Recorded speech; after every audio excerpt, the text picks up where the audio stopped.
भागवत गीता के अनुसार से ज्यादा पूजा करने वाले लोग दुखी क्यों रहते हैं?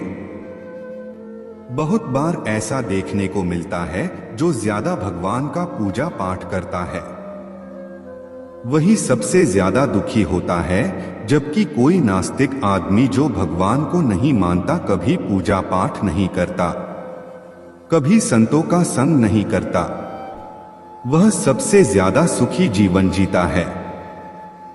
यह सब चीजें देखकर कभी कभी लगता है कि भगवान ही गलत है, भगवान का न्याय ही गलत है या कोई कहानी नहीं।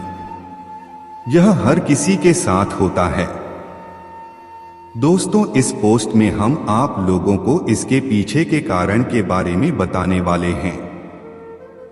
भगवान श्री कृष्ण ने स्वयं इसका उत्तर दिया है कि आखिर ज्यादा पूजा पाठ करने वाले लोग दुखी और परेशान क्यों रहते हैं। इसका उत्तर भगवान कृष्ण ने श्रीमद् भागवत गीता के माध्यम से बड़ी स्पष्टता के साथ बताया है। तो चलिए शुरुआत करते हैं। दोस्तों, बात द्वापर युग की है, जब भगवान श्री कृष्ण और अर्जुन के बीच संवाद हो रहा था। तब अर्जुन ने भगवान श्री कृष्ण से पूछा कि माधव, जो लोग ज्यादा पूजा पाठ करते हैं वह ज्यादातर दुखी और परेशान क्यों रहते हैं? इसके पीछे कारण क्या है, जबकि वो लोग जो भगवान का नाम ही नहीं लेते, भगवान का स्मरण भी नहीं करते, वह लोग हमेशा गलत कार्य करते हैं। उन लोगों को जीवन में सुख मिलता है। इसके पीछे का रहस्य मुझे समझाने का प्रयास करें। तब भगवान श्री कृष्ण ने एक छोटी सी कहानी के माध्यम से अर्जुन को इसका उत्तर दिया। जानते हैं उस छोटी सी कहानी के बारे में। एक गुरु के दो शिष्य थे। दोनों ही पढ़े लिखे और विद्वान थे। दोनों में सिर्फ फर्क इतना था कि एक भगवान को मानने वाला था और दूसरा भगवान को ना मानने वाला था। नास्तिकता एक ऐसा था जहां पर भगवान की कथा होती थी, जहां सत्संग होता था, जहां भजन होता था, वहां दौड़ा चला जाता था और भगवान की पूजा पाठ करने लगता था। दूसरा शिष्य इन सब चीजों से काफी दूर था। वह शराब पिया करता था, वेश्याओं के यहां जाया करता था। सारी बुरी आदतें दूसरे शिष्य में थी। एक दिन क्या हुआ कि जब वह शिष्य शराब पीकर अनाप शनाप बोलते हुए रास्ते में चलते हुए अपने घर को जा रहा था, अचानक उसको रास्ते में पैसों से भरा एक बैग मिल जाता है। उसकी खुशी का ठिकाना नहीं रहता।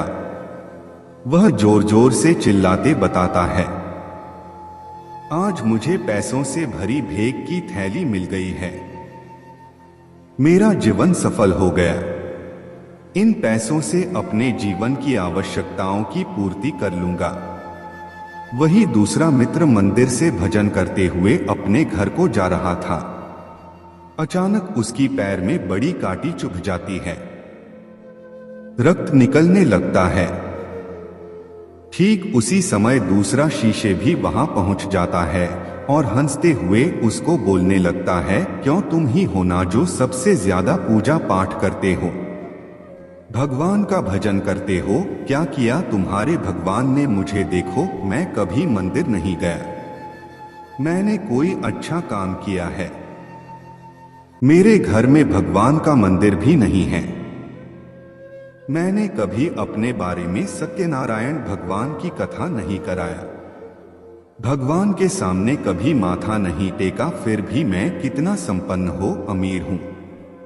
मेरे पास पैसों की कोई कमी नहीं है। सबसे ज्यादा सुखी जीवन में ही जी रहा हूं। अच्छे शिष्य को उसके बाद चुभने लगी। उसने मन ही मन भगवान से प्रार्थना किया, या तो सच बोल रहा है। मैं कितना पूजा पाठ करता हूं और वह कुछ नहीं करता, फिर भी कितना सुखी है। इतना सोचते हुए वह अपने गुरु के पास चला जाता है और यही प्रश्न गुरु से करता है। गुरु जी मुस्कुराते हुए बोलते हैं, भगवान जो करते हैं अच्छे के लिए करते हैं। जिसकी जैसी योग्यता होती है उसको उसी के अनुसार फल देते हैं। अब तुम्हारे प्रश्नों का उत्तर तुम जानते हो। भगवान ने पैरों में ही क्यों कांटे चुभाए और उसको पैसे से भरी बैग क्यों मिली?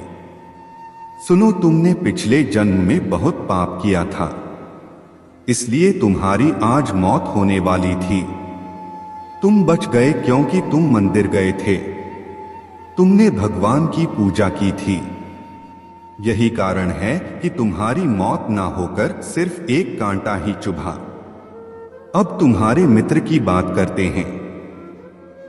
वह पूर्व जन्म में एक संत महापुरुष था, इसलिए उसकी जीवन बदलने वाली थी। करोड़ों की संपत्ति का मालिक बनने वाला था, मगर इस जन्म में उसने कोई भी अच्छा कार्य नहीं किया। इसलिए पूर्व जन्म के फल के अनुसार उसको थोड़े से पैसे मिले, जबकि वह अरबों के संपत्ति का मालिक बनने वाला था। भगवान को दोष देना छोड़ दो, अपने वर्तमान के समय का सदुपयोग करें। भविष्य अपने आप सुधर जाएगा। इस प्रकार उसकी आंखें खुल गई और उसे पूजा पाठ में लग गया। तो यही करना होता है कि जो पूजा पाठ करते हैं वो इतना दुख क्यों रहते हैं।